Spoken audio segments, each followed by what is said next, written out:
Muchas gracias. ¿Podrían tomar sus asientos para que continuemos con esta sesión? Muy amable.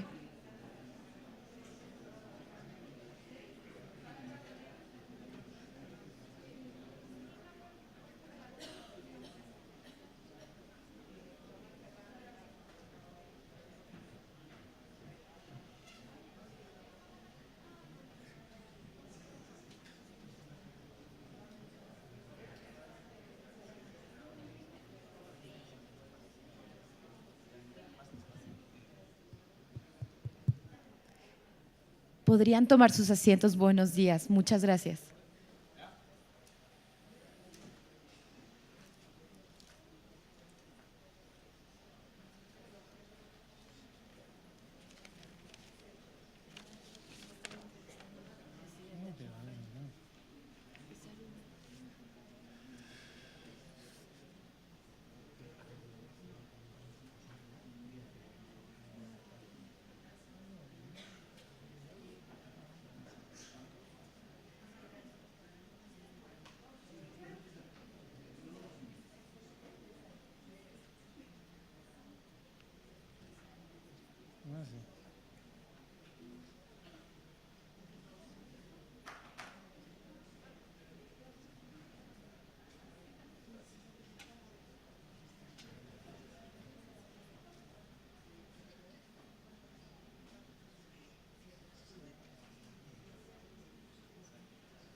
Asientos. Pero ahí hay asientos, ¿no?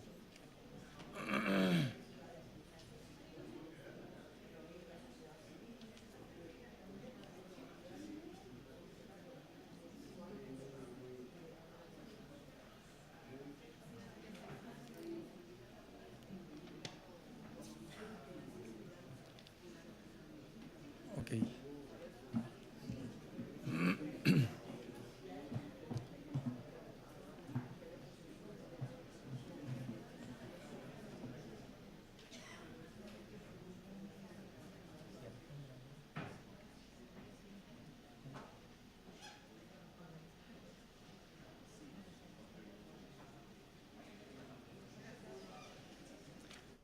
Muchas gracias.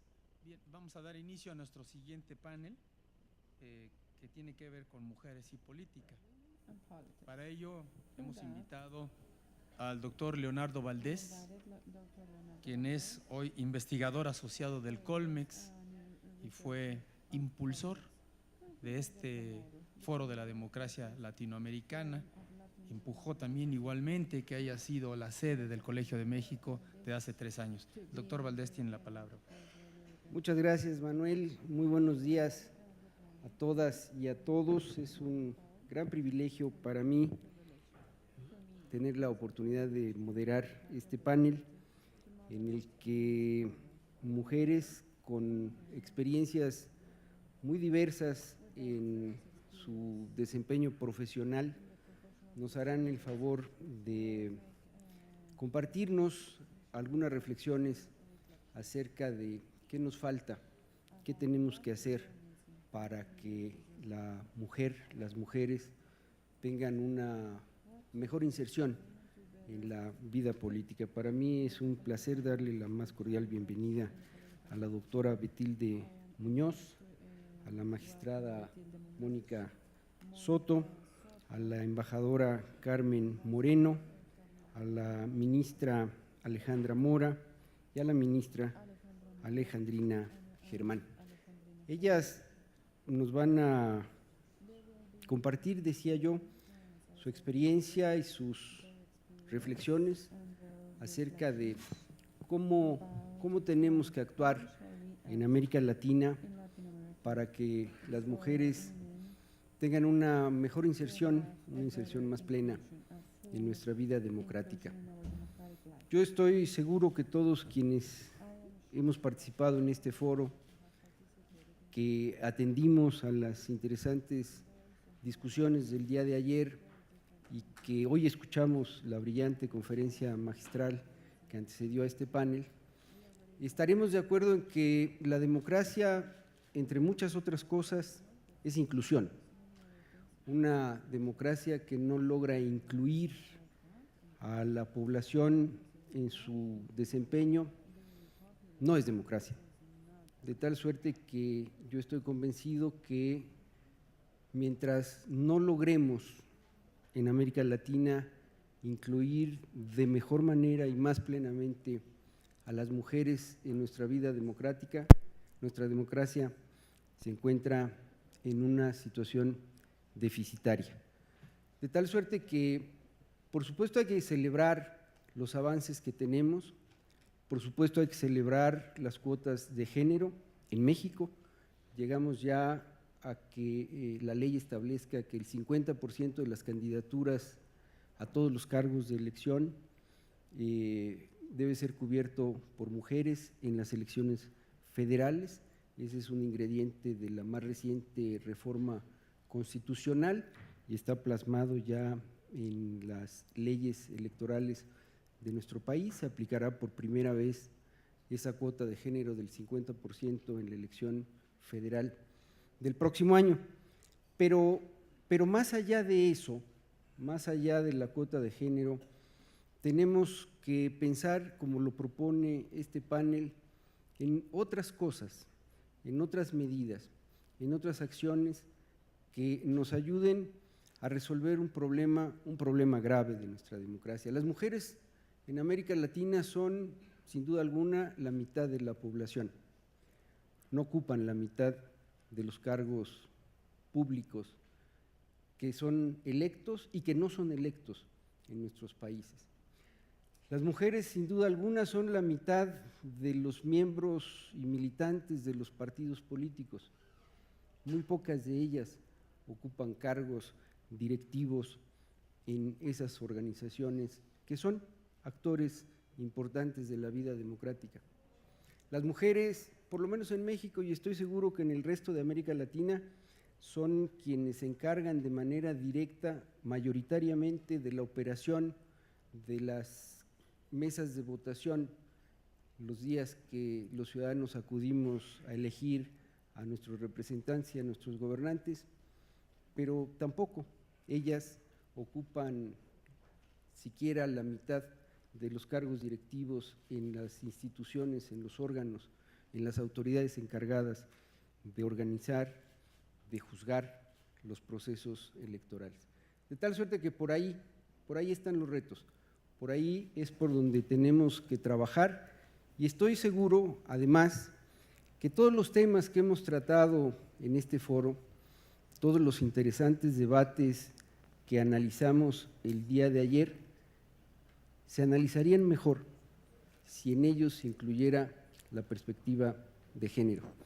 El tema de la desigualdad social, el tema del desarrollo económico, el tema de la mejor distribución del bienestar, sin duda alguna se analizarían mucho mejor si contáramos en cada uno de esos temas con una visión de género que nos ayudase a entender cómo esa otra mitad de la población piensa esas problemáticas y qué soluciones nos puede proponer para tomarlas en cuenta. De suerte tal que seguiremos ahora desde la academia y con los muy queridos amigos del Instituto Nacional Electoral, impulsando la inquietud para que en los futuros foros de la democracia latinoamericana este tema, esta cuestión… We want to speak about this. And we want this perspective to be taken into consideration in the different debates. Without further ado, the only thing that I have to do is to moderate this session, and it's my pleasure to give the floor over to Hilde Muñoz. Thanks, Dr. Valdez Zurita. It's my pleasure to be with this distinguished panel members, with this very select audience. I would like to start by saying that yes, a big progress has been done in this region in terms of visualizing the contribution of women in politics. There is data that allow us to measure and to point this out. But, as Dr. said, these numbers do not translate in representation in high level positions, not even in the representation average that will normally go from 22 to 24%. So in order to contribute to this discussion, I would like to start by speaking about some hindrances that limit this representation and this participation, and then we're going to speak about some measures we are taking to cope with this. These limits we see in the political female career. I think there are three hindrances. Crystal ceilings. We have investigated. We have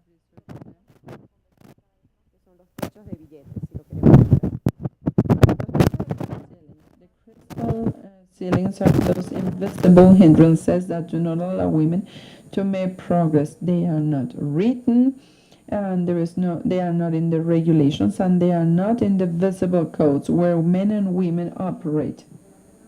It is a situation where women, instead of having more responsibilities and directive positions because of the education, everything is limited, what we see in the political parties, and this is because of the fears of the leaders to give more responsibility to women or to minimize their contribution, thinking they will be at ease or happy with less recognition. But this is something we also see in subtle practices of how political parties operate, how they are managed, and where and how meetings are held, and where the decisions are made, the times, and this type of things which are very difficult to account for.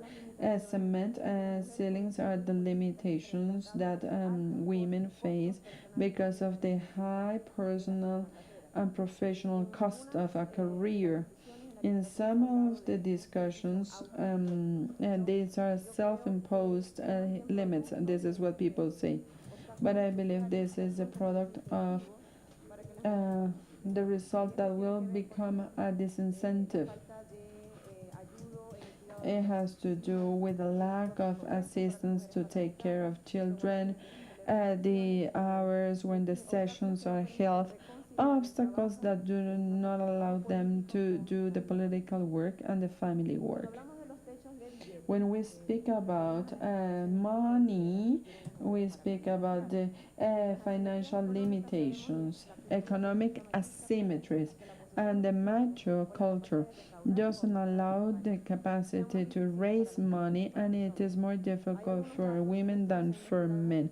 We have not researched this enough, but there is recent information in the region countries that show that is speaking about private donations. Most of those who contribute are men, and when women do this, they will give less. But we should also remember taking care of the children. This is a hindrance for women to go out and raise money and organize activities to be financed. So the question is, what can we do in order to break this crystal cement and money ceilings? And this is also thinking about different strategies that could be implemented to finish with the crystal ceilings.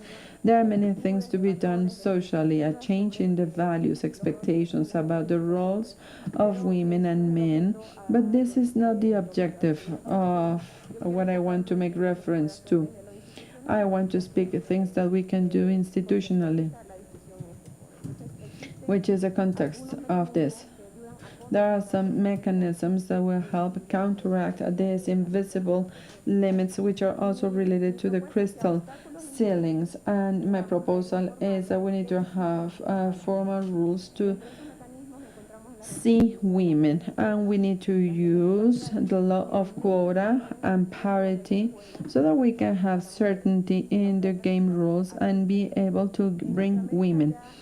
In 16 countries, there is an affirmative participation mechanism, 11 with a quota law, 6 countries with a parity law. There are only 3 countries, Chile, Guatemala, and Venezuela, without affirmative incorporation mechanism. And in the case of Uruguay, at the end of this month, we're going to implement the quota mechanism. And if it happens to be interesting for women in politics, we would love to institutionalize it as a first measure to bring women to the list. Out of the 6 countries that decided to include parity, Bolivia, Costa Rica, Ecuador, and Nicaragua, and as Dr. Valdez Zurita recently said here in Mexico, after all the reforms, there is a parity mechanism. In Honduras, it is a flexible. In any case, it is a good thing to think about the effects of parity, which is permanent to guarantee feminine representation. And in the case of Costa Rica, where the parity was the lack of horizontal parity. This is why the percentage of women who managed to have a position in Congress went from 40% before the parity to 31% before and after. Less women reach those positions.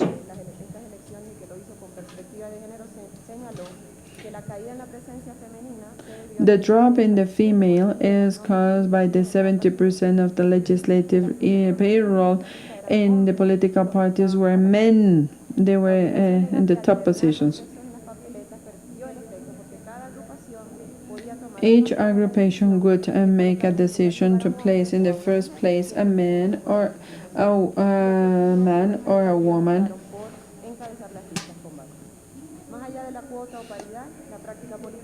The political practice has taught that the effects of this affirmative mechanism is going to depend on other electoral elements. It has been said that these mechanisms will be more effective when there is alternance. When, for example, another element that I would like to speak about is the need to have effective sanction systems when the legislation is not met. Then cement ceilings. This is more difficult than the crystal ceilings because it implies a change in habits and expectations. From the institutional perspective, I believe things can be done. Some mechanisms could be introduced to facilitate the management of these personal and family costs that women will have to pay for when they work in the public sphere, because women will face more scrutiny or screening than men. Who is taking care of the children? Who is taking care of the house? How is it possible to work like this? So this is something that I bring to the table to discuss. An interesting strategy implemented in Bolivia, which is a law against political harassment against women, and this is to prevent and to sanction a harassment violence against women. And in this way, those who have been elected and those who work in politics can do this freely. And then accepting the responsibility in the political sphere, I believe the political roles also play a very important role, and they can also create an awareness of the participation of women. But now, once we encourage women to have the aspiration to be in these positions, and if there are conditions to see them, how we're going to bring, how can we make sure they're going to be runners? The role of money in politics, which is very important for when speaking about this. It could be the most difficult ceiling to break to facilitate the entrance of women. Where there is, for women, it is more difficult to have access to these networks of financing, which is dominated by men. The Boys Club.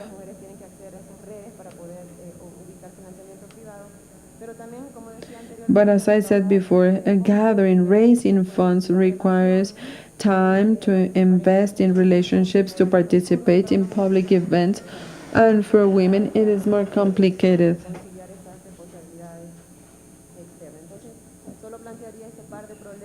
So I would like to speak about this in terms in access to money, in relationship to access to money. There are some countries in the region that have gone. We want to see which are the money ceilings, public financing for female runners. This is an important rule in order to set the limits. Financing can be direct,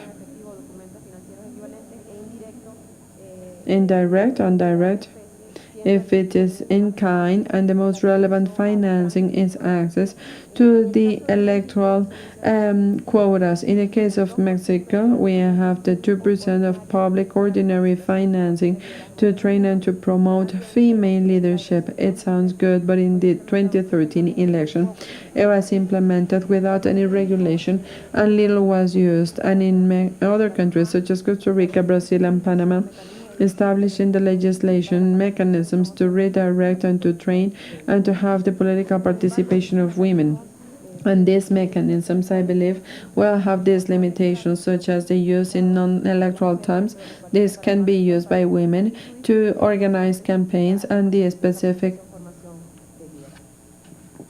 use, which is training. An additional element, Brazil, they have used indirect public financing to finance women runners. In the case of Brazil, 10% of the time, and this should be used for females, the 10% of the total.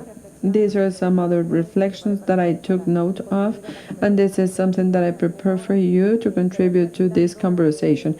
I would like to close quoting Michelle Bachelet, and she has a memorable phrase, and she said, when a woman joins politics, women change, but when many women join politics, politics change. And I believe we need to keep on working on this. Thank you very much.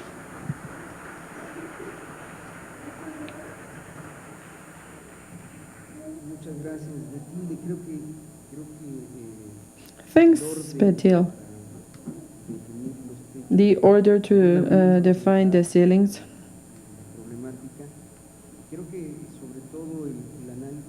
And the analysis that Mrs. Munoz offered, the strategies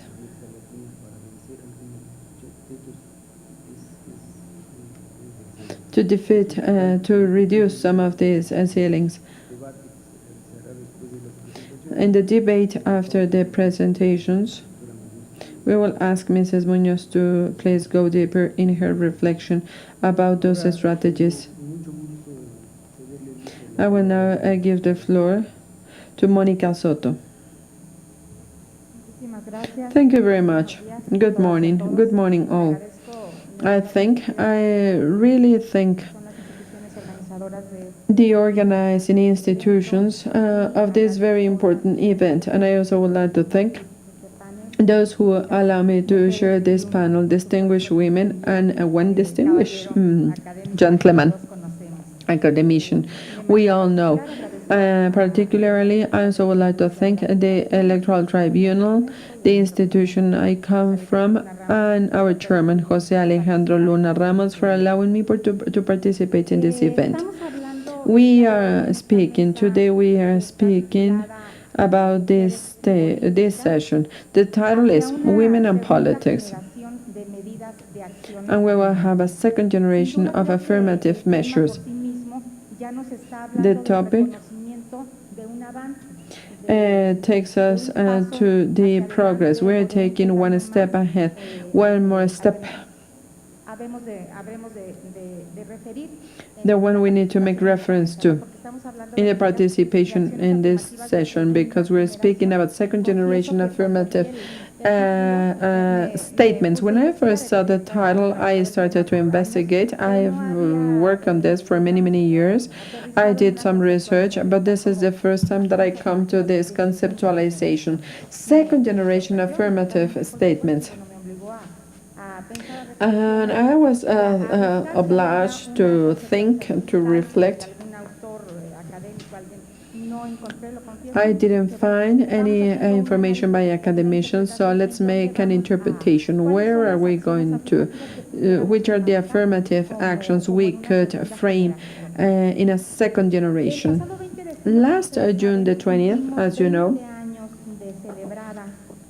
we celebrated 20 years of approving the Inter-American Convention to prevent, to sanction, and to eradicate violence against women. And together with other conventions such as CEDAW and other international instruments, this has been very important to recognize these imbalances because of gender reasons that we see in our societies. One good thing about this convention, as you know, is the establishment of a legal frame after which and from which we're going to start regional actions to eradicate violence towards women. And this legal frame has the fact that all the obligations of the different state members can be subject to controversy and before the court and the Inter-American Court of Human Rights. I wanted to start making reference to the international treaties or agreements because I believe this is a triggering effect. It is a trigger for the legislative progress and development of Latin American countries, for the implementation of measures and actions that want to improve legal and social condition of women. Our country, Mexico, as many other Latin American countries, for many generations, has faced this labor disadvantage situation in relationship to other conditions in which men work.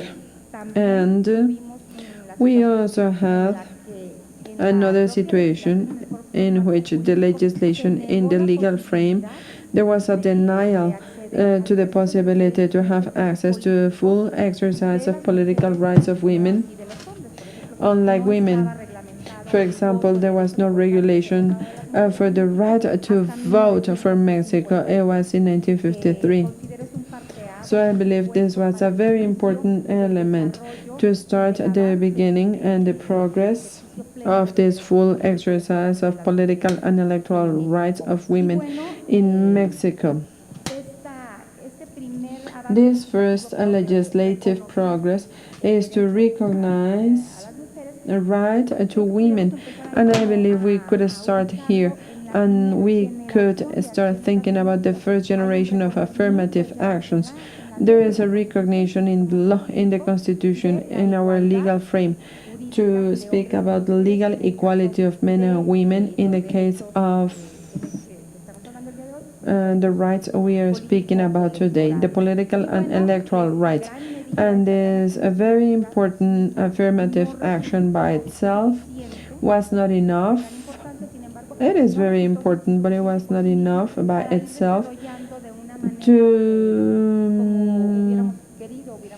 develop to progress as expected and with the speed that was expected or desirable. So there was a time window where no actions were taken in light of this situation. And I could say that it was in 1993 when we had the electoral code at the COFIPE. There was an affirmative action, first generation action, which is a gender quota. And as you know, it was a subtle recommendation to political parties to invite, and if it was not bothering for them, to include women to participate. And then there was an evolution, and it was in the year 2002 when it was an obligation for political parties to establish this gender quota. And then we come all the way to today's time, when we come to this situation where we find that in light of the political and electoral reforms we just had this year, we were able to come to this point in time. It is the expected moment, the most important moment. And now this is the moment many of us were waiting for. We thought it was going to take longer, but this is the year when we came to parity. So this is where I will ask, can I say this parity? Could I say this is the place where we can draw the line and say this is a second generation affirmative action? Because in the past we were recognizing the inequality. And let's see how we can include this into the legal frame. And yes, there it was, but it was also that letter, because as you know, there were many obstacles and there were exceptions to the quota genders. There were invisible obstacles, and this is why there was no progress in the political representation of women in Congress. In 2002, in the Senate and in the House of Representatives, 17 and 18% respectively. And after 10 years for 2012, and after affirmative actions, first generation, and on the way to come to the second generation of affirmative actions, this progress was made, and these affirmative actions, I believe the Electoral Tribunal contributed with this interpretation as the one we've seen systematically. It was a criterion to maximize rights of women based on the principle of equality. So we had the legislation as well as the interpretation of the Electoral Tribunal to make these rights effective, to make the participation a reality, not only to be runners but also to be part of Congress. So in the year 2012, with a sentence like the different names of these reforms, we had a substantial change with the integration in the Senate and in the House of Representatives, and we were able to have twice the number of women being part of these chambers, 35% more or less, and in 2002 it was from 17 to 18%, but now it is 33%. So this is a very good answer to some of the questions we had when asking, are quotas good or bad? And when people ask, and many women say, are you in favor of gender quotas? If I say yes, people will say that if it is me, it is because of the quota, but not because of our skills. So we would love to attain our professional attainments because we want to be measured by our skills and performance. It is not because there is a space safe for you, regardless of the fact you have the qualities or an adequate competence. I believe this is part of the past. We have understood that with only affirmative actions such as gender quotas, this is the only way to make progress. If not, we would be in a very rocky road. So with these actions, we've been able to make good progress. After we were speaking about all these very good things, till coming to parity nowadays, the legal, the constitutional parity. So this is it. There's nothing else we can do. And let's wait for the results. I believe this is the beginning of this new stage of affirmative second generation actions. What are we going to do for that constitutional parity, which is now the principle?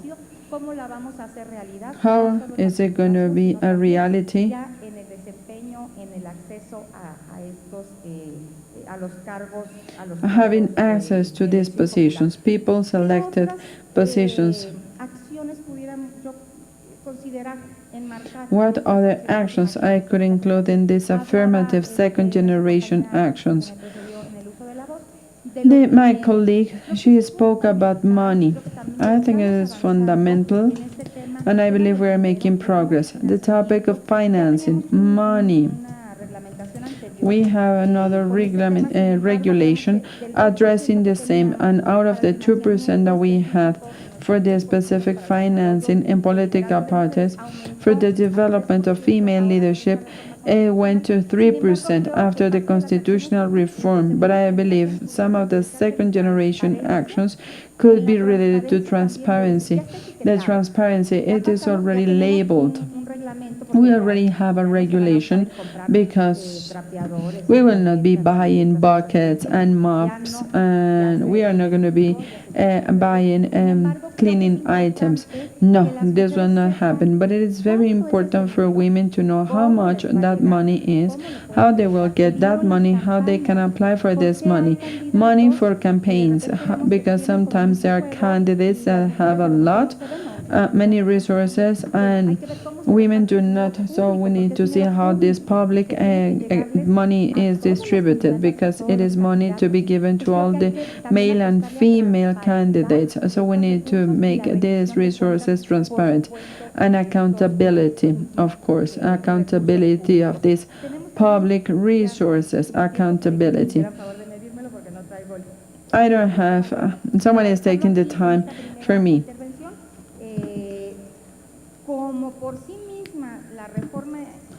Since the constitutional reform is shocking, it is stunning to have this principle of parity in our constitution. But I believe we should also say, how are we going to develop, how are we going to consolidate this principle? And the electoral reform has given us a law of political parties where we have identified specific actions for political parties to take into consideration and to develop what they are supposed to do to come to balance, to be able to develop the political and electoral rights of women in Mexico. And this is the end of my contribution or my presentation. Thank you very much. Of course, this review international treaties all the way to our constitution and to our laws, and the recent reform in terms of parity is an important contribution for this reflection. And yes, the magistrate, Mrs. Soto, is right when she said that we need to think about this second generation of affirmative actions. I would expect soon to be over with this stage and to have third generation affirmative actions, and we hope after that it will not be necessary to take affirmative actions, because this is going to be when we're going to be in full equality. And as she said correctly, it is in our constitution, it is in our laws, but we need to keep on working for that to become a reality. Now, I am pleased to give the floor over to the female ambassador, Carmen Moreno. Thank you and good morning. Good afternoon. It is afternoon. Thank you all, and thanks for inviting me. And I am very pleased to be in this panel with these distinguished women who are also important players in their countries, and with the promoter of this idea of having this forum on democracy, and to speak about women. And this is something we see in this panel only, and in the very short presence of women in this forum, because I apologize for the criticism, but if it is us, 52% of the population, why it is not 52% of the total number of attendees or participants? So I believe this is a pending issue, and I believe it is important to consider this, to have this in mind. Bueno, ahora tratando de volver al tema, ¿por qué el papel de las mujeres Why the role of women y sus derechos es clave para and the rights? Why is it key for democracy and for governance? And why is it that discrimination against women and violence against women are big limitations to democracy and governance? I will be speaking about three ideas. The first idea is that gender inequality explains a good portion of inequality in the region, despite of the fact that inequality is the number one enemy of democracy, and if you mitigate it and if you eliminate it, it should be one of the priorities. So it is very important to fight inequality, gender inequality in politics. El informe sobre trabajo decente e igualdad de género de la OIT señala que si América Latina y If Latin America and if the Caribbean want to effectively approach inequalities, then they should focus efforts in public policies oriented to women. For example, poverty is declining in the region, and in this process, the role of women has been very important. A recent study of the World Bank says that without the increase in participation of women in the labor market that has increased to 35% since 1990, the poverty rate of the region will be 28% higher. And parallel to this reduction, there has also been feminization of poverty. And despite of the progress made in recent times, the gender gaps are very important. Speaking about work, women will have less participation rate than men, more unemployment, labor poverty, less remuneration, doing the same job, not only in Latin America but all over the world, and limited access to resources and to services. Domestic employment, the sector where more women work, is under discrimination in the law and in practice. We don't see this, the work that women do. We don't see the work women do. In terms of reproductive work, data of CEPAL indicates that women devote 30 hours on a weekly basis, and men will only devote 10% of the time. This work overload conditions opportunity of women in every setting, and if we do not redistribute this in a balanced way,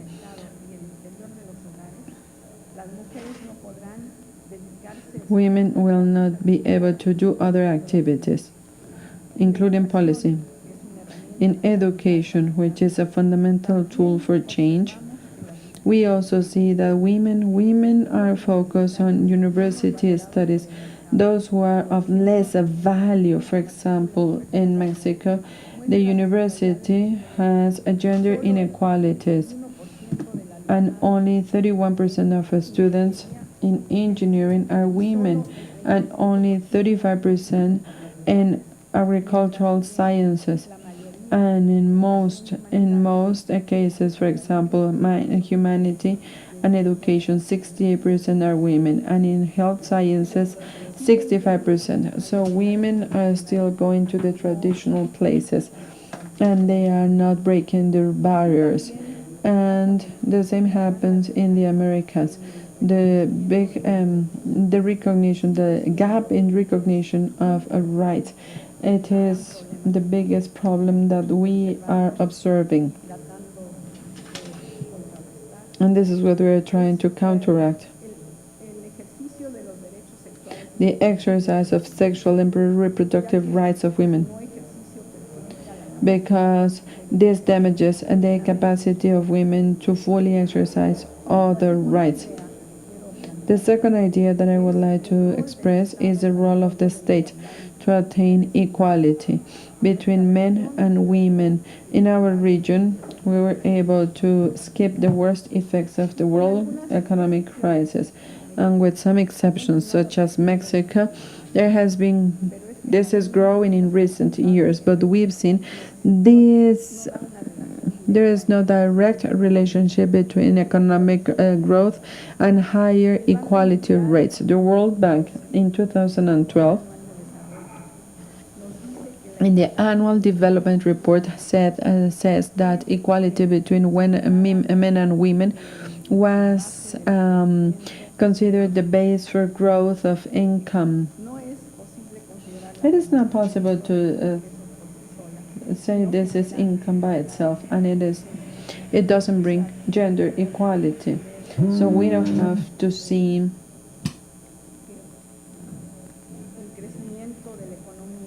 growth of economy generates gender equality.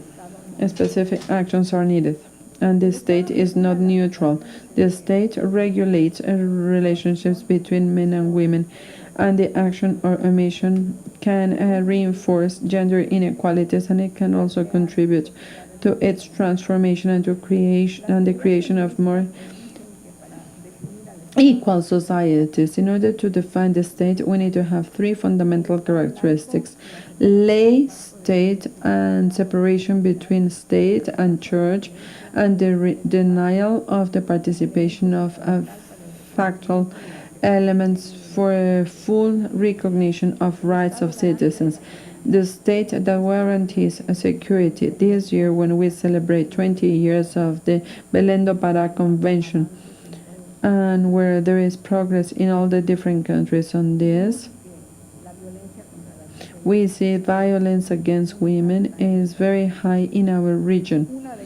1 out of every 3 women will suffer and has suffered or will suffer violence in her life, violence by her couples and by her intimate partners. But with the work we have done in this follow-up mechanism of the Belém do Pará Convention, we see that the application of this convention tells us that some states are doing substantive efforts to come to real changes in the lives of women.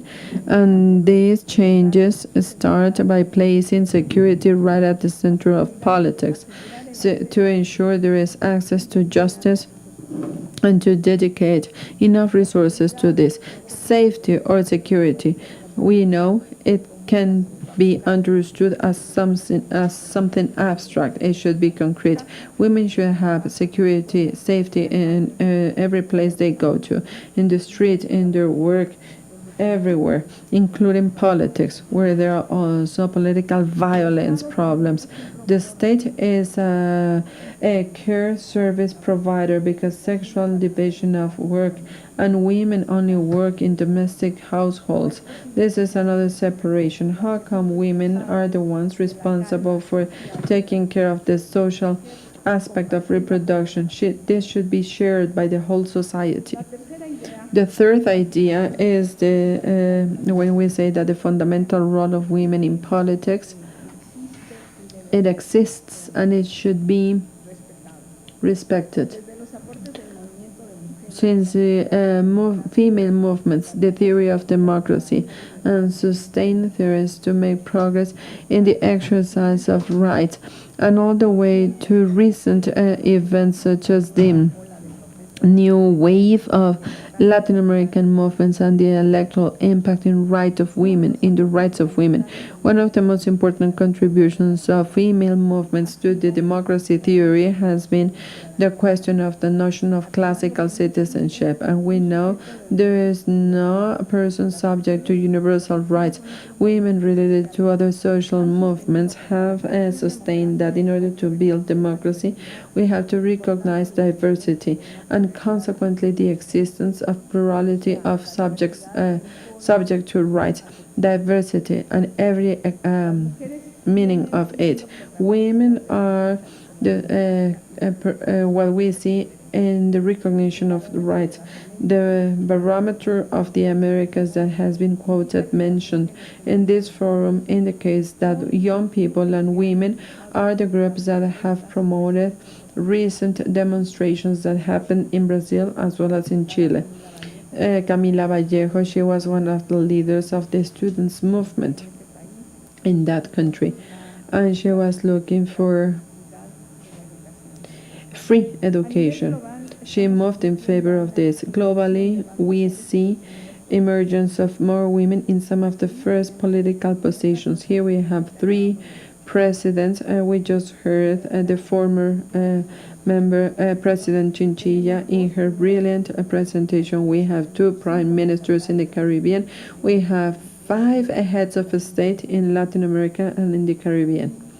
And as always, it is necessary to recognize that this possibility of having political participation is not reflected locally or municipal.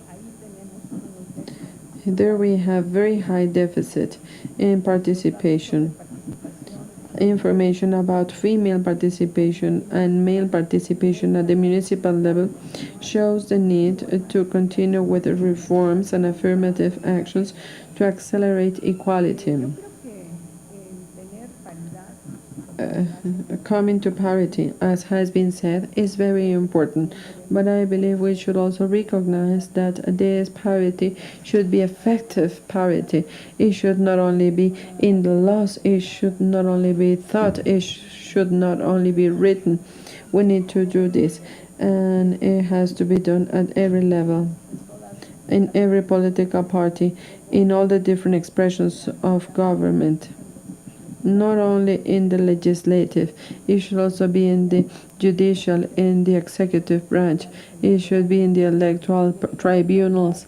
There should be parity in all the different organizations of the state.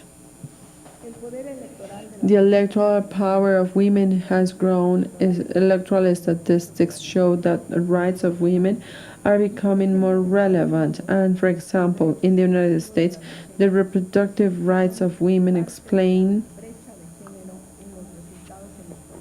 the gender gap in the recent electoral results.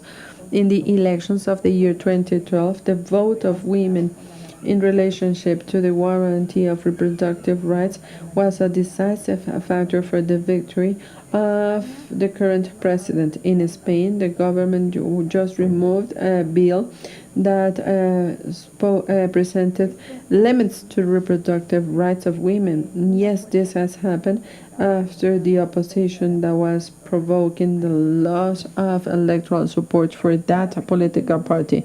In the region, we also have examples of important mobilizations, social mobilizations, in light of political events that oppose rights of women. Here we see organizations and political parties, and we see the need to seriously work in this agenda towards equality of both men and women. Democracies should try to mean the same both for women and for men. A democracy will be attained with women, or it will not be attained. Democracy is only with women, otherwise it will not be achieved. Thanks, Ambassador. You are right when you say that parity should be effective, because yes, it is useless to have it just in the law, to see the principle of equality between men and women, parity, if it doesn't translate into daily actions and actions of the political reality of our nations. And you're also right when you made a criticism about how many people we have in this forum. But if I may, I would like to share with you an experience. Here in Colegio de Mexico during the 70s, when I attended the Center of Sociological Studies, there was an interdisciplinary curricula, women's studies. First, it was an experimental program. Today it is in the Sociological Center, and it has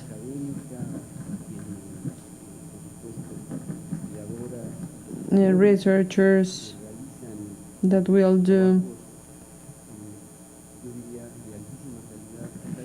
extremely high academic work and very important publications. During the 70s, when that program started, the auditorium attending those meetings was basically women, the attendees. Today, Ambassador, as far as I can see, I believe we are more or less in terms of we are in gender parity status in terms of the number of attendees. So I believe we're making progress, and it is very important to be present in this discussion. Men should also be present, because if we do not participate, the progress will be slower. Now I am very pleased to give the floor to Alejandra Mora, Minister. Thanks. Good afternoon. My greetings to all the members of this session, to my colleague, and to all people attending this panel. Laura, former President of Costa Rica. I share the fact that this is a male and female discussion, but if we speak about quality of democracy, in reality what we say is this very deep discussion of how shall we introduce new players in politics. And this should not be just for the elites. But there is a second very important discussion, how to introduce the demands of others in democracy. So these are the collective challenges. It is not only female challenges. We have been thinking about the topic of democracy, representation, equality, and trust me, women know how to fight towards equality, because it is exactly the hard core of reivindication of women in the exercise of citizenship. Equality should be understood not only in economic and labor and social terms and having access to rights, but it should also be in the political world. And reivindication has taken to right to vote, but also to our right to be represented. And in this session, we're invited, and those who have participated in this space, I invite us to think about the measures that have been taken, and I would like to read some of the context readings of what has happened to those measures and some of the challenges we have. First of all, the first development that happened in relationship to this topic, it was a type of a warm invitation to political parties to see us again. Many legislations gave significant numbers of women, and to only speak about ambiguity, but there was no coercion, there was no fundamental mandate for the players of democracy. They are the vehicle to take women to the political participation, and we are speaking about political parties. Then we have the quotas, and the big discussion around quotas. And it was on determining, is this number important in relationship to the discussion of quality or no quality of women who were representing in these spaces. And this is a question that was never a question in terms of male who were prevailing in the spaces of political participation. And then we went to another topic that I do not want to say it is an affirmative action, because if we speak about parity, we are not speaking about representation. What we say is that the reflection of the reality should have a mirror in politics, and as well as in the world of politics. And if it is 50% of us, then we need to be represented in a 50% representation. So it is not an affirmative, it is not a quota thing, it is only the reivindication of a factual situation that we have in our society. And it needs to be reflected in the biggest mirror of our society where the country decisions are made. So here we need to see what has worked and what has not worked and why.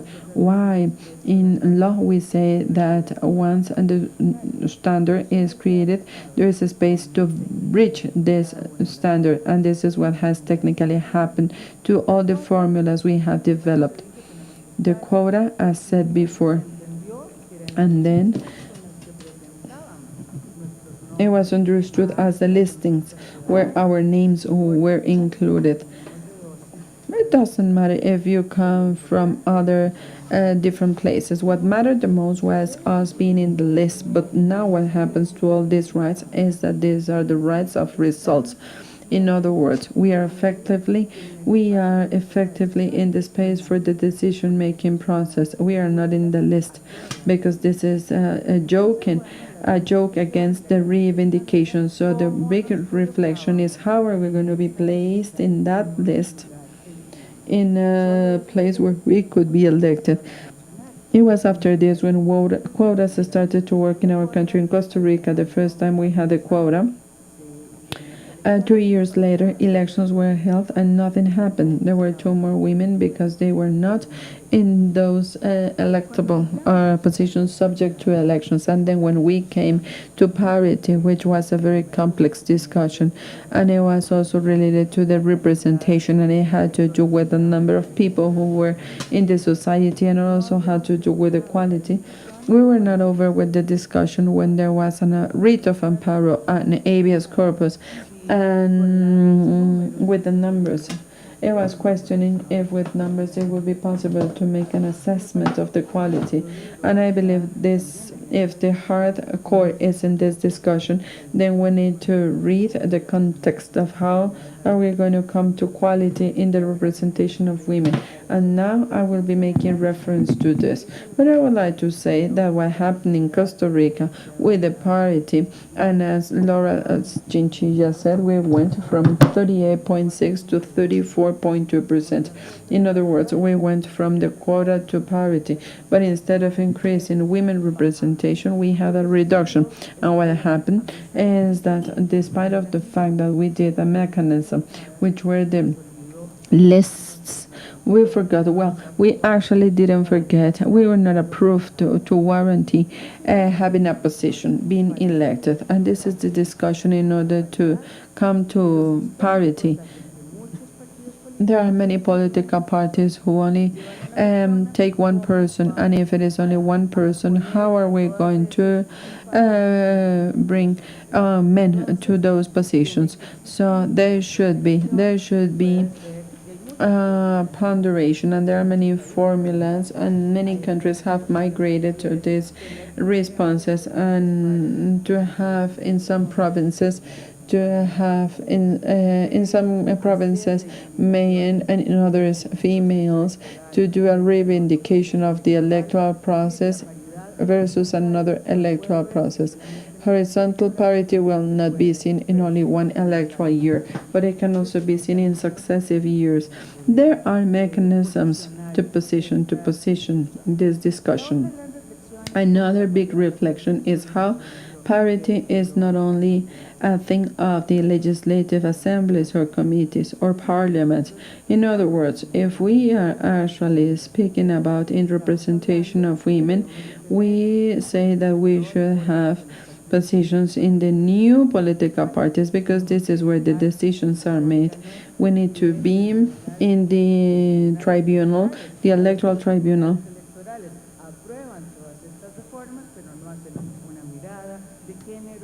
There is no look at the parity inside of their structures. And they should also be in the board of directors of the institutions where the decisions are made. This is a challenge, and in a recent resolution, we were able to expand the concept of parity, and this is to tell that it is not only the aspiration of an international instrument of human rights, and despite of the fact that there is no written standard for the national committees, city committees, and there was an interpretation, an extensive interpretation of the international instruments. This is what we call the control of conventionality and how to directly apply it to the national realities. And this is a beautiful challenge. We have also migrated to parity in the representation of the boards directors in the private world. We have gone from unions, from development associations, and now this is being discussed in the cooperatives, and unions were the big players that opposed parity in the representation meetings. And here something historical has happened. Reivindication of the class fight has never been at the same level of gender fight.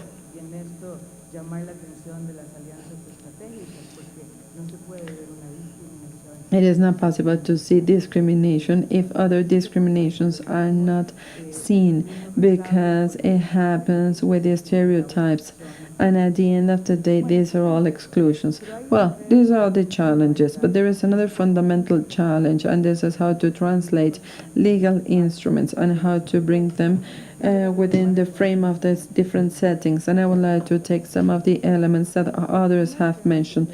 The first topic is the aspect of time.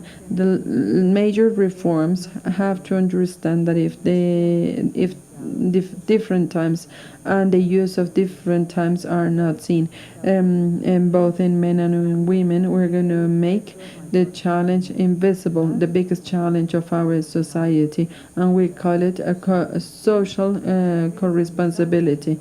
Women come into the public arena and men didn't come to the private world, and there is some resistance. There is resistance, and this is why we still have twice the job to do, twice the work. And if we happen to come into politics, then meetings will be after 5 p.m. and this is where the decisions are made. It is not exactly at the office, it is rather at 7 p.m. when they meet and having a very good wine, and this is where the decisions are made. And women who are not in those spaces after the first working shift and after the second household shift, and if we are not present in the third one, we're going to be excluded. The survey about the use of time tells that men spend 16 hours on a weekly basis in the private world, and we included taking the litter out, doing the garden in order to come to 16 hours. If not, they wouldn't even come to 16 hours household tasks. And women 38 hours weekly working in private worlds, and this 38 hours cannot be exchanged. I should always do breakfast, because otherwise we will all be starving. So we're speaking about hours, and if we do not do those tasks, I mean, we wouldn't be able to make it. What we do in the private world, and if we stop doing those private activities, we will have unbalanced families. So we have to understand this. This is very, very important. Another topic, apart from money, that someone already spoke about, but in this world of political participation, I would like to now see the pre-world. In other words, women, with the income we make, we can join the world of politics, because there are some things we're going to be deprived of, because it could be, we only speak about salary reivindication, but it also assumes time investment in the pre-electoral process, and it is not paid. It means having personal resources in order to be included in this space. In my country, the gap, labor inclusion, 3.8%, and the wage difference in those same functions and positions can be up to 27%. This is the difference in terms of wages. It means a gap to come into to have political participation. But there is another element, which is market segmentation. Is the market is segmented, and if women decide to take go into the social world in terms of money and in terms of success and in terms of the labor market, then we're going to keep on having, we're going to have a reduction as well in competitiveness, as well as in the payment of our wages. So this is a very important context to understand the logic and to understand the resistance of some women to participate in politics. The third one that I would like to address is the real power. Real power. Why is it that women do not feel politics as something close to them? Why is it that it is women resolving daily things in the communities? All of them, 90% of the denunciations about what has happened into public services, sonic pollution, the lack of litter services, increase in public services, 90% are women. And those who organize the communities and those who do the reivindication is women. But they have not understood that what they do is politics. Very important politics. They need to take a qualitative jump, qualitative, or at least a jump.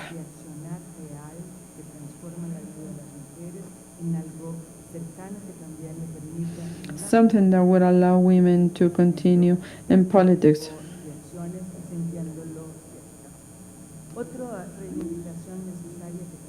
Another necessary reivindication that women need to do is to understand. We need to learn how to negotiate, because women negotiate every day in our private world.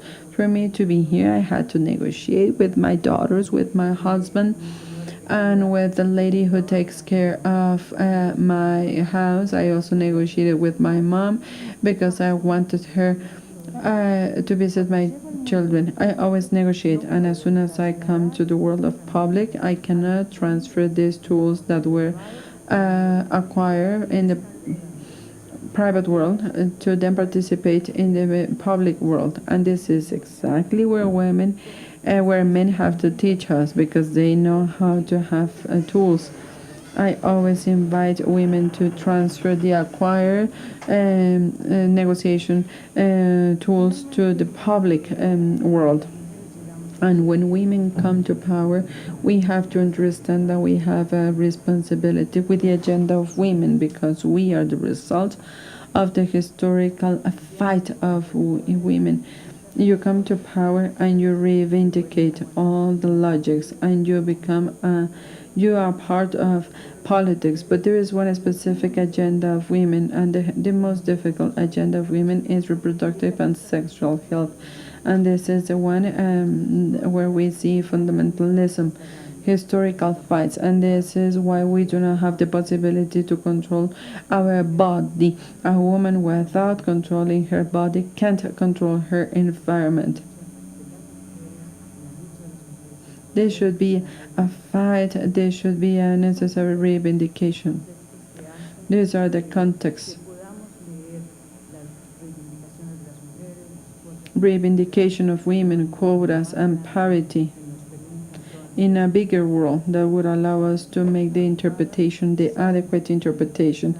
And this is by making this context invisible, and this is the only way for women to not be we need to come to the first positions, and let's see which is the reality of this reivindication in the life of women. And we should have a space to express and to have good quality democracy. Good afternoon.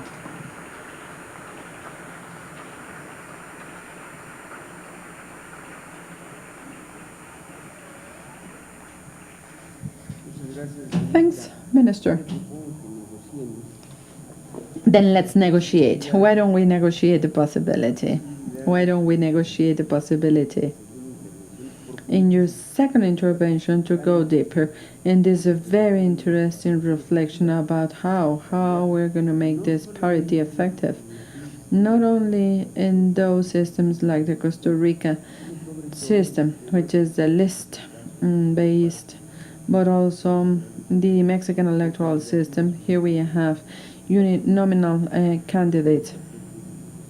I hope you accept this negotiation.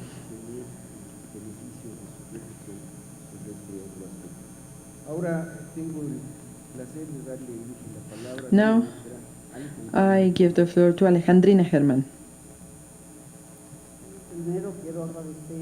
I would like to thank the organizers of this activity for allowing us to participate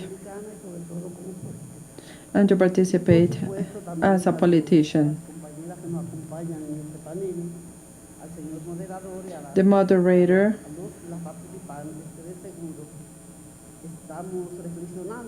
and I believe we're all thinking about the future and the participation of women in politics.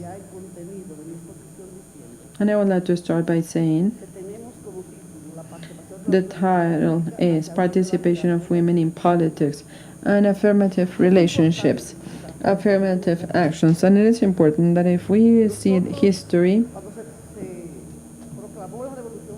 when the French Revolution was enacted in 1789, was declared the rights of equality, the rights of freedom, the rights of fraternity were expressed, but it didn't include the rights of women.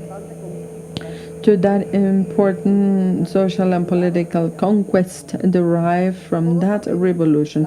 We all know the big fight that women in the world started to achieve, at least to have the possibility to have access to vote. And those were many, many years of fight in order to have right to vote under the same conditions as men in electoral periods, despite of our representation, which was at least 50% of the voters in the electoral lists, women. The United Nations organization has issued important resolutions about the rights of women. The first one in 1952 about the political rights of women, approved in the United Nations in December the 20th in 1952. The International Pact for Civil and Political Rights, approved in the General Assembly of the United Nations in 1966. The Convention for the Elimination of Every Type of Discrimination Against Women, approved in 1979. And this one includes important progress on rights of women, and it also includes the participation and the representation in politics of women. Most of the countries, in Latin American countries and in the Caribbean, most of us have seen, have followed these conventions, and consequently, we made a commitment to comply with them. But, of course, the political participation of women has not progressed at the same level as what we see in those agreements. We have made some progress with the quota law. I will not go deeper in this. In Dominican Republic, for example, it was in 1994 when there was a 25% approved women participation. And then in the year 2000, it went to 33%. And of course, as the quota increases, we have made progress in terms of women representation since 1994, when there was a 10.8% to 20.2% in the case of legislators, and in the case of the municipal power, from 14.4% to 35.54%. So progress has been made with the quota law.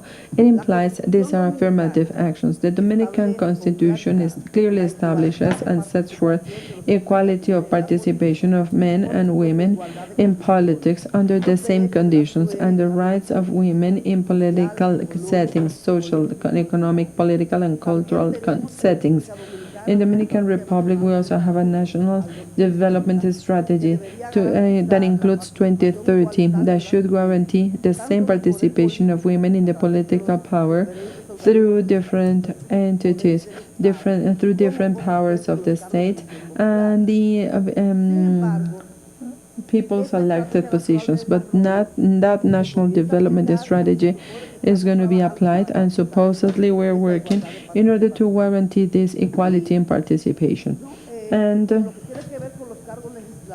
speaking about legislative positions in the two chambers, we have a quota which is 33%, but we hope with the new political party law we can increase this quota, and we hope to come to parity. But in Dominican Republic we have one ballot, we have the preferred vote. There is only one paper.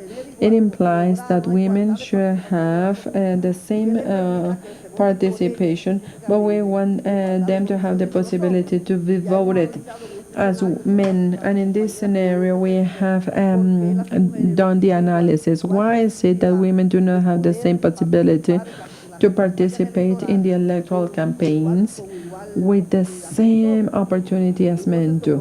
So we should ask, do we have affirmative actions? In the case of Dominican Republic, we have the quota law, we have the constitution, and we also have the national development strategy. Women in Dominican Republic are almost 70% of the university students, and they are the ones who graduate with the best grades. And if 25 graduate with academic honors, at least 20% of them will be women. Women are starting to work in traditional careers, despite of the fact that most of them do traditional careers and they are doing traditional activities. Dominican women, despite of their sexual and reproductive health, and despite of all the problems, they are the ones that do not leave school. They are the ones that do not abandon the educational system. Men will drop formal education, more men, but it is women the one and that make 1/3 of what men make, and unemployment is 3 times higher in women than in men. It means that inequality is not a problem of legislation only. It is not only affirmative things. So me as an educator, I insist in this scenario that if we want to make progress and have affirmative actions, the first thing is that all the activities related to rights of women, the public should not only be women only. We should also get men involved.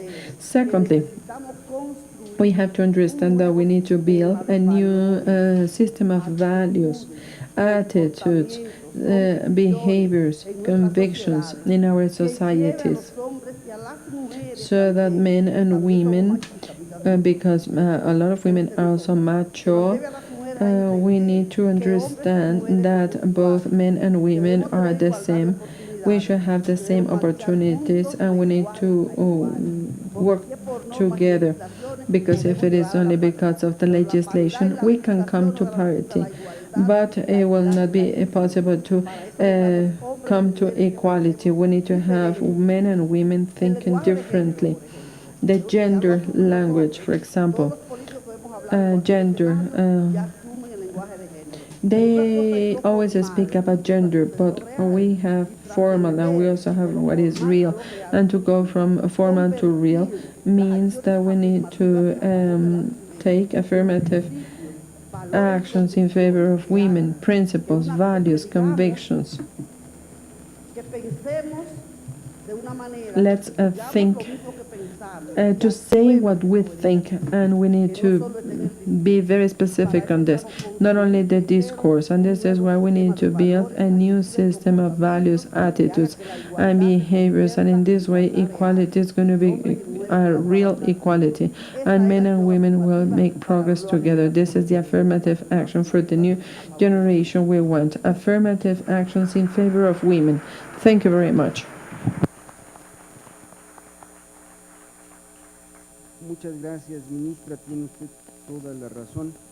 Quizá el reto más importante es construir ese nuevo sistema de valores que nos permita no solamente enfrentar la situación de la mujer en nuestra vida política, sino hacerlo además correctamente. Han llegado una gran cantidad de preguntas, supongo que van a llegar todavía algunas referidas a la exposición de la ministra Germán, y vamos a proceder, por razones de tiempo, de la siguiente manera. Hay una pregunta que he reservado para leer, porque tengo la impresión de que tiene un ingrediente muy importante que no ha sido abordado en el panel, y evidentemente dejo a la consideración de las panelistas el abordarlo o no. Tienen suficientes preguntas para enfrentar el reto de hacer una segunda intervención de máximo 2 minutos. El tiempo es un tirano, el tiempo es cruel. No limité el tiempo de la primera participación porque me pareció que todos nos beneficiábamos de estas interesantes intervenciones, pero en virtud de la continuidad del foro vamos a tener que ser muy rigurosos en esta segunda intervención. Procedo, para no perder más tiempo, a leer la pregunta que hace una mujer. Dice: la primera desventaja de las mujeres es la menor preparación académica. 1. ¿Qué mecanismos puede tener el gobierno para atacar este problema? 2. ¿Qué tanto las cuotas de género representan una trampa, contribuyendo o incrementando la paga de favores a los dirigentes de los partidos políticos? Vamos a proceder en el orden de las primeras intervenciones, y tiene el uso de la palabra la doctora Muñoz. A ver. Bueno, la pregunta que plantea el doctor de parte de una mujer es realmente interesante. Yo no tengo datos como para pronunciarme sobre si las mujeres en la generalidad, o las que tienen intereses o inquietudes políticas, generalmente tienen menor preparación académica que los hombres, y si ese es el factor directamente relevante para que puedan ser exitosas. Yo creería que no, aunque obviamente puede ayudar, pero seguramente la ministra de República Dominicana, que aludió a datos de representación de mujeres en el sector educativo, puede también quizás profundizar sobre eso. Yo tenía como unas cuantas preguntas que agrupé en 3 temas, a los que voy a tratar de referirme muy brevemente. Una de ellas se refería a un enfoque quizás más cultural, de cultura política, y por qué no enfatizar y trabajar más en este cambio de valores y estereotipos y actitudes y expectativas sobre el rol de las mujeres, y si eso no debe ser a lo que deberíamos estar atendiendo. O sea, ¿y qué pensaba yo de eso? Realmente considero que es vital, y siento también que ha venido cambiando con el paso del tiempo, pero, y quizás porque vengo de una organización donde trabajamos con los gobiernos y trabajamos en temas institucionales, creo que lo institucional es vital continuar trabajándolo, obviamente sin dejar de lado un trabajo más en cambio de cultura política. Pero me referiría a un trabajo interesante que se está haciendo desde Harvard, que creo que apoya esta premisa que les estoy compartiendo, que mide los efectos de las cuotas en la India, donde la cuota se aplica de forma alternada, dependiendo, en una elección puede ser en este municipio, pero en la otra pasa al municipio aledaño. Y este grupo que está evaluando esta política pública en India demostró, con datos empíricos súper contundentes, que el hecho de que se aplicaba la cuota en las localidades donde se aplicó cambiaba la cultura política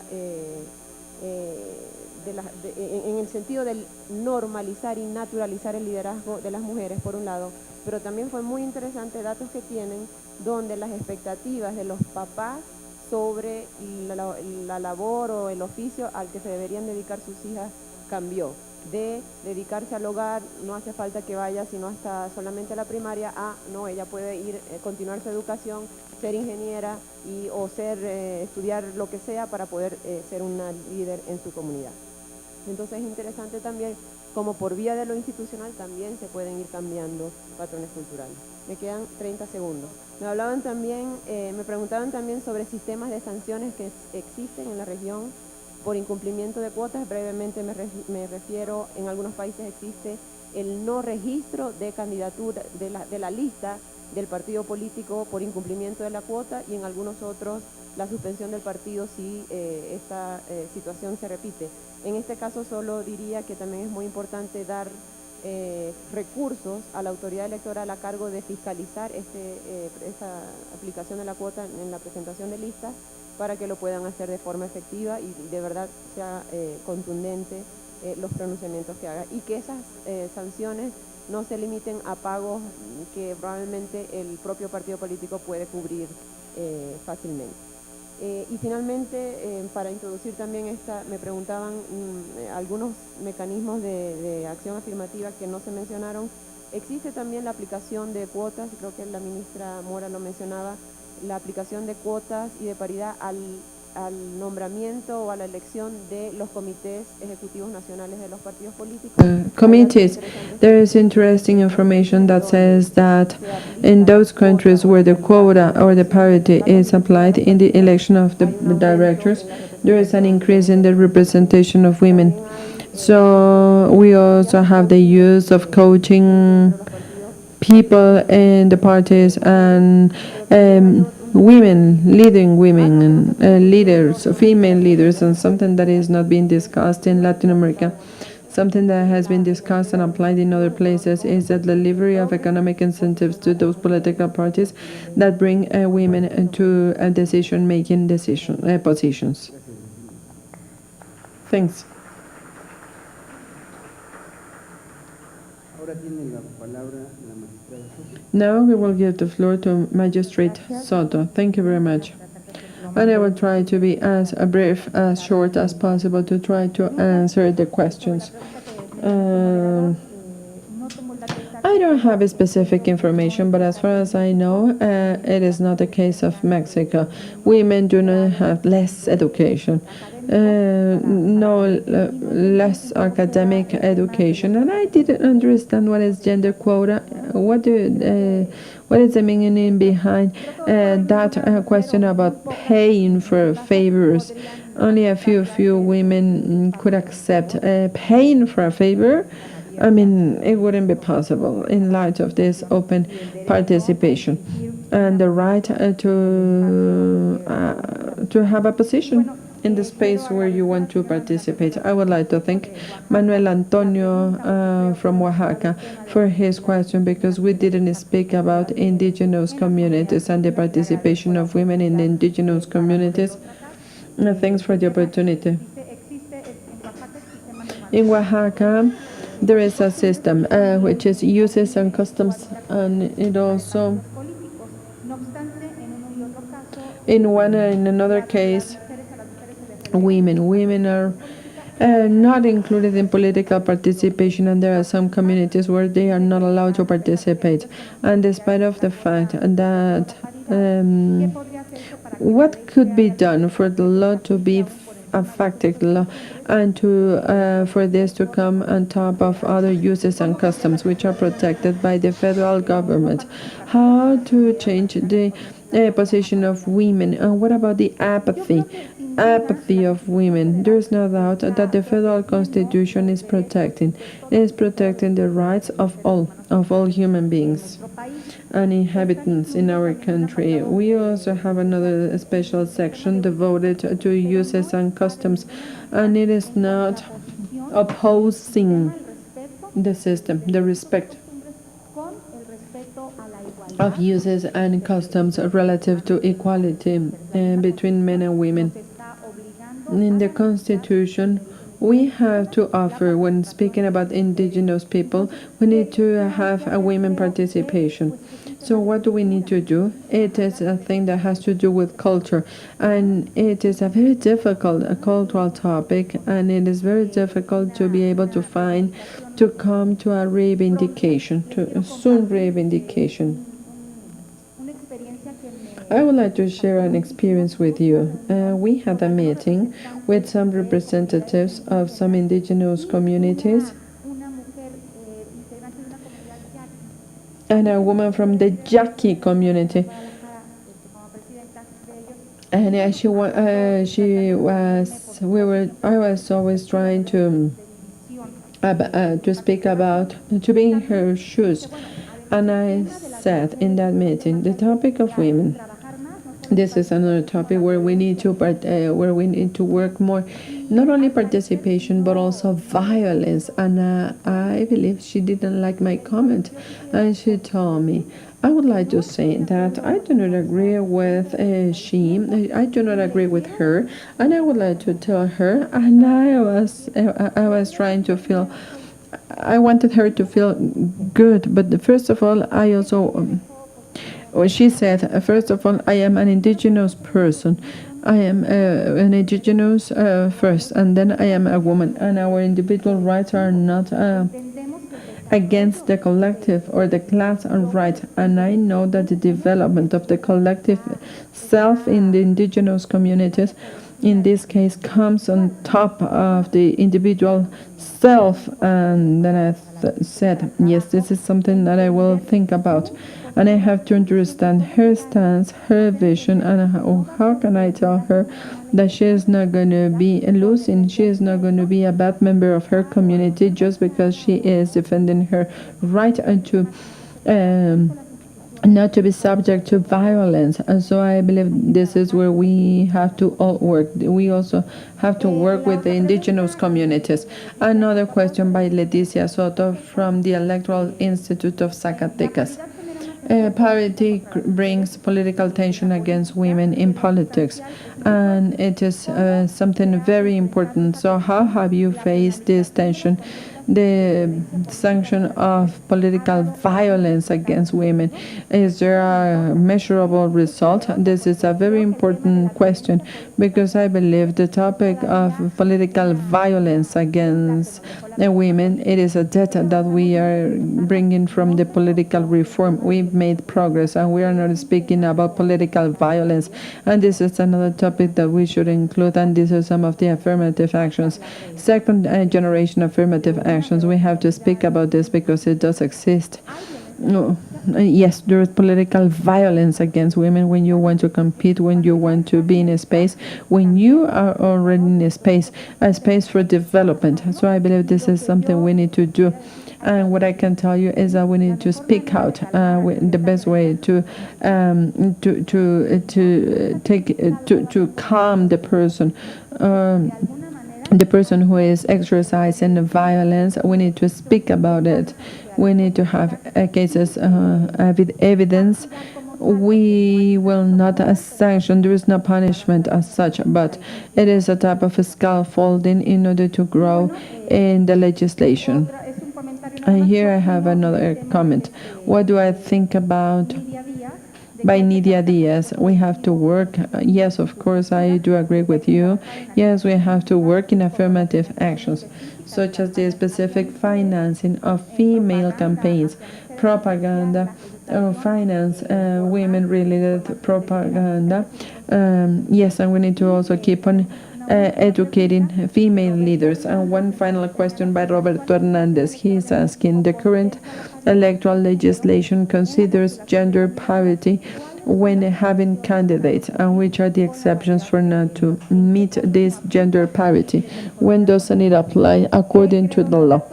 What do you think? Good news, Don Roberto. The good news is that there is no way to violate this. There will be parity. There is no other way around. There is no way not to comply with this. And this is one. This is what the electoral tribunals will do. And I believe I shortly spoke about this.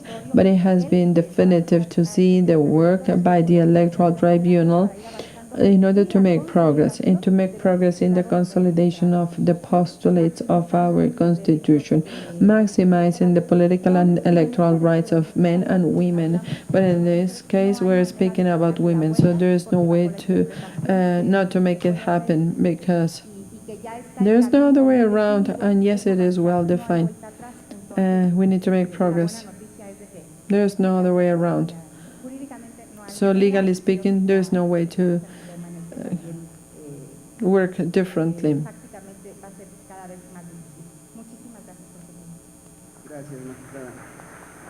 Thank you very much.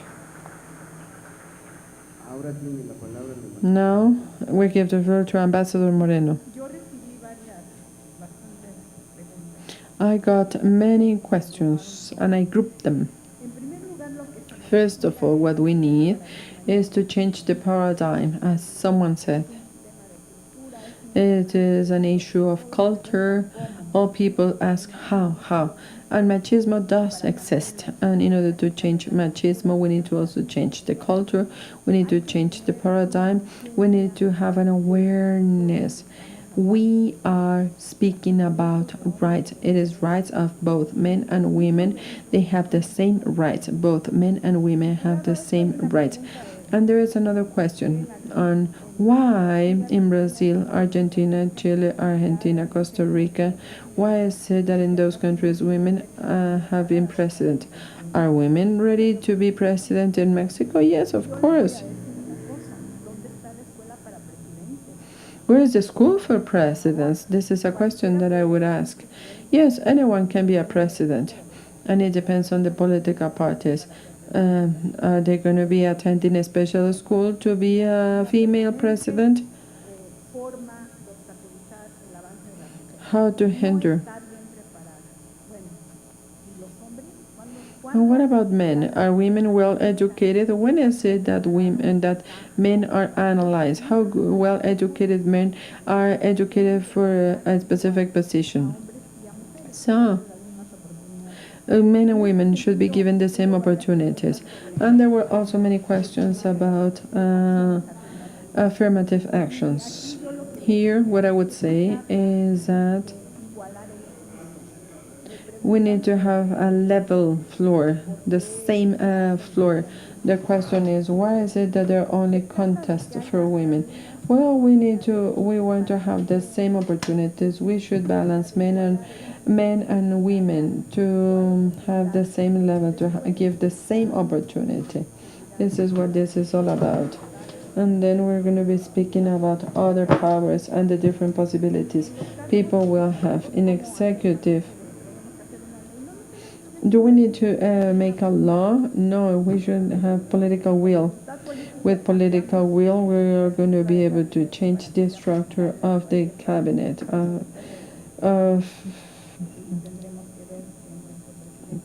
We need to see how our president thinks. How? Why is it necessary to have a gender vision in campaigns? Obviously, in order to finance campaigns and to have time in the media, it is necessary to have a level of floor, to give the same opportunities to men and women, the same time, the same money, the same TV spots.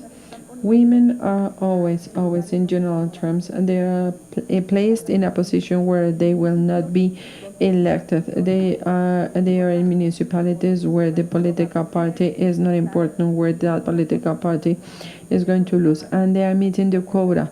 But that is incorrect. They need to be placed where they have the opportunity to win.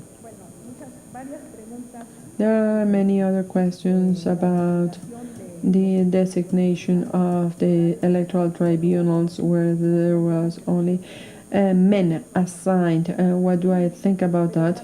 I think it is a tragedy, having only men. But I also believe this is a reflection of the mentality, of the mindset of those who choose, of those who elect.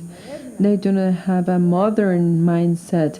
They still need to improve their knowledge of the modern world.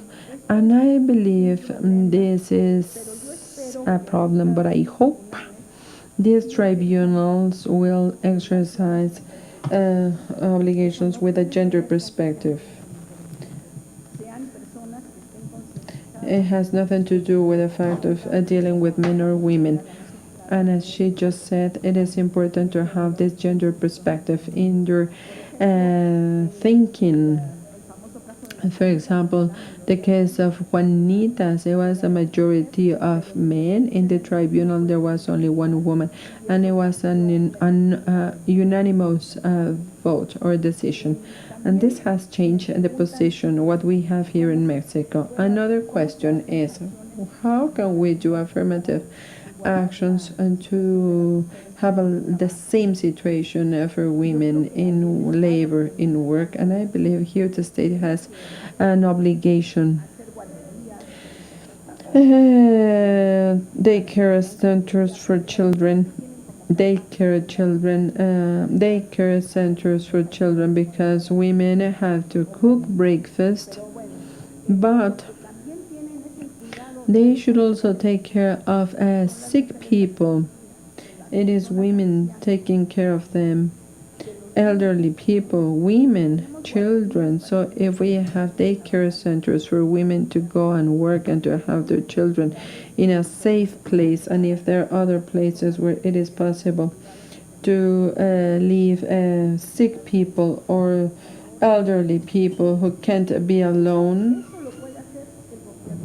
this is what the government can do. This can be done by the society, not by the civil society. It is an obligation of the state, because this is the only way to give the same opportunity. This is the only way to come to a society of rights, of well-being. When are we going to have a law to have quotas in companies? Well, we need to give this question to legislators. I believe this is very, very easy.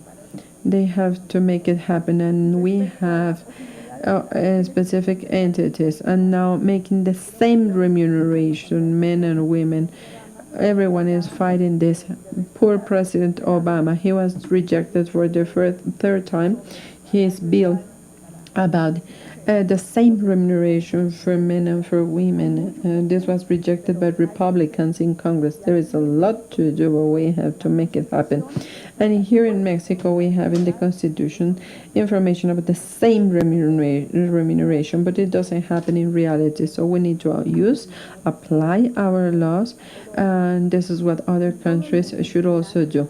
But all over the world, in Finland as well, in Switzerland, the remuneration of men and women is different, always different. So we need to keep on fighting this to change it. Do we think it is necessary to keep on taking affirmative actions? What we need to do is to go back, as I already said. We need to come to a real effective parity. Call it the name you want to give it. Action, labor works, collaboration, any type of action. But what we need to come to is to a real parity.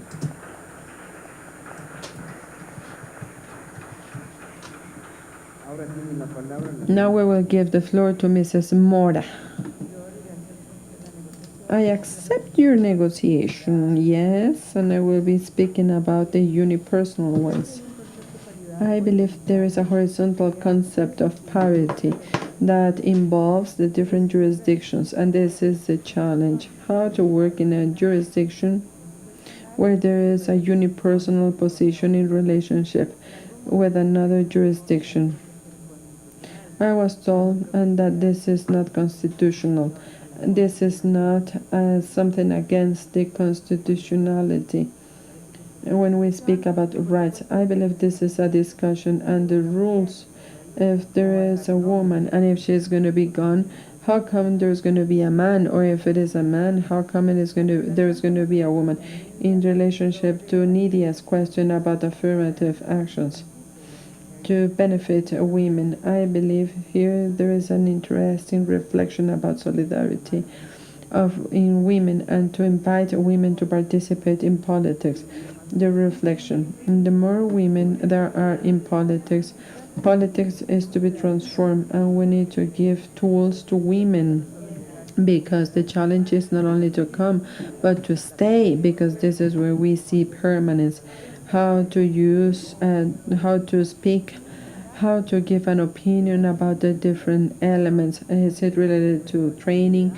Is it related to the skills to be expressed in the public world? Does it have to do with the political harassment, as the minister said, etc., etc.? In relationship to another question, is it necessary? How can women be in all those spaces where the decisions are made, and how to eliminate discrimination.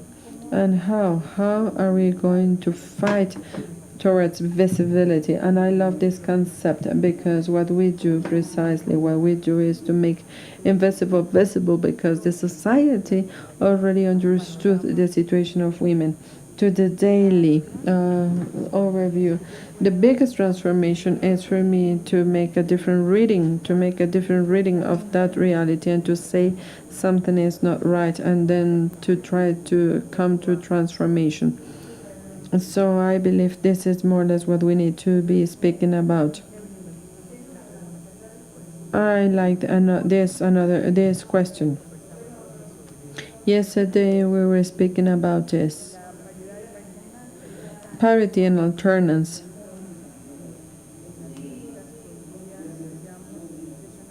Could it be, would you please speak about the autonomy of political parties?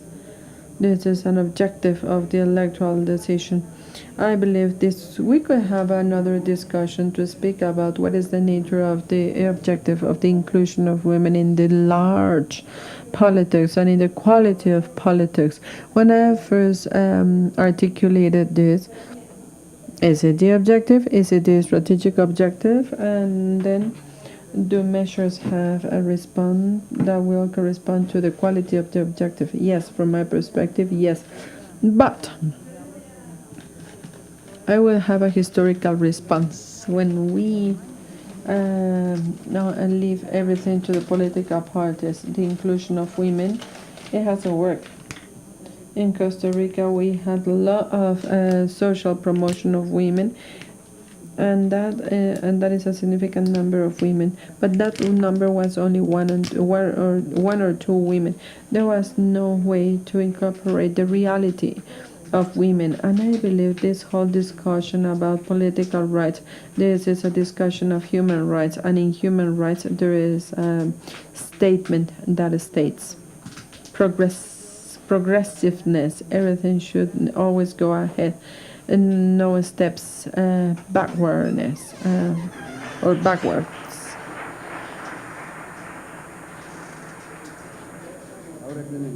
Now we will give the floor to Minister Herman. There are many advantages about speaking about this. I will not repeat what others have said, and also because I speak pretty fast. Secondly, I was given only one question. The question is parity on parity, political participation.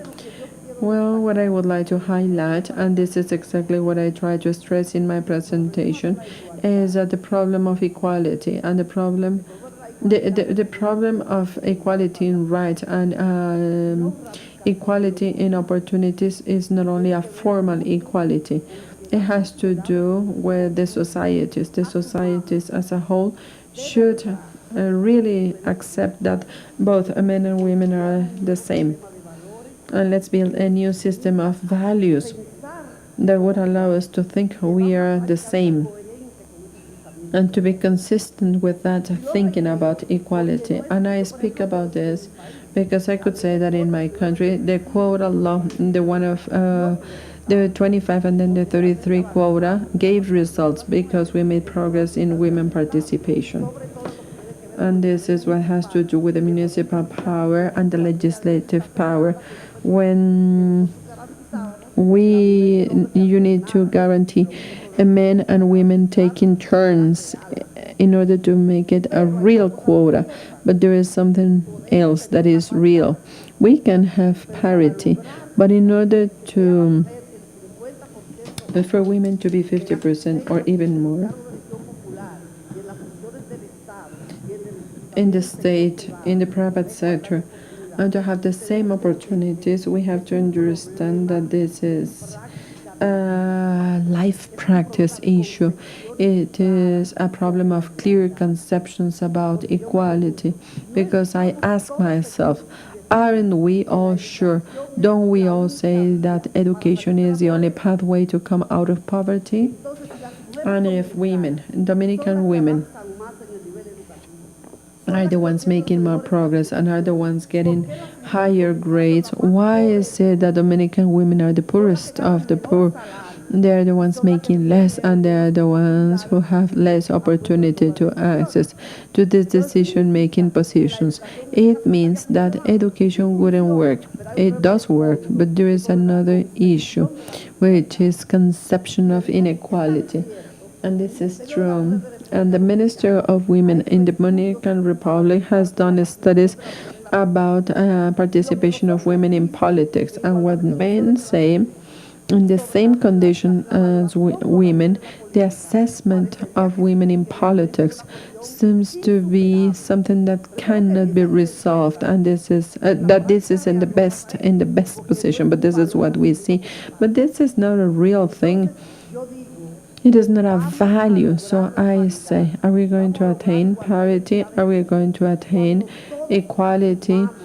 When we all assume and practice in our daily lives that men and women are the same, we need to make progress together. We need to be peers. Gracias, ministra. Por supuesto que tiene usted toda la razón. Thanks, and you are right. And in order to close this panel, I would like to share an anecdote with you. As chairman of IFE,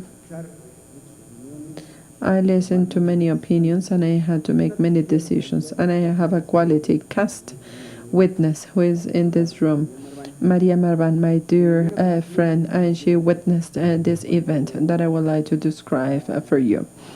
When in the tribunal, when we decided this historical resolution that after this, political parties had to follow the gender quota, because in the previous legislation this was an exit. In 60-40, this was the gender quota. And then in another paragraph, if candidates are elected democratically, then gender quota doesn't apply.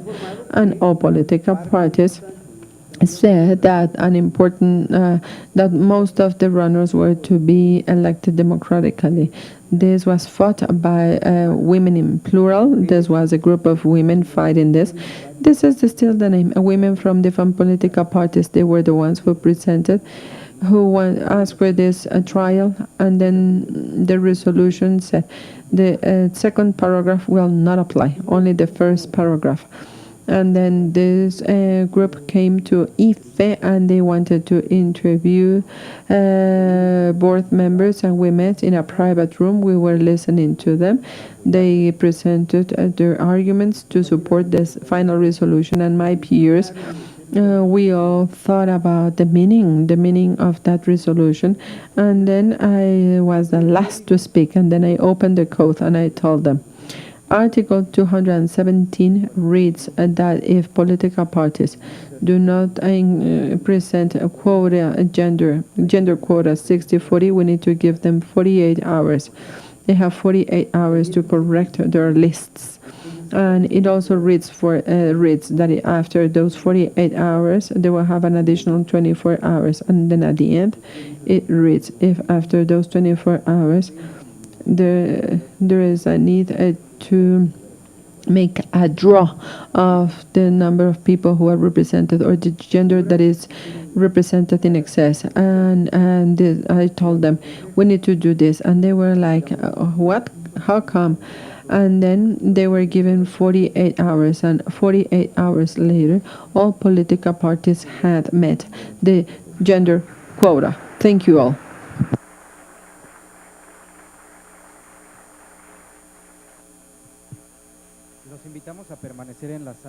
Please stay in the room so that we can immediately start our next session.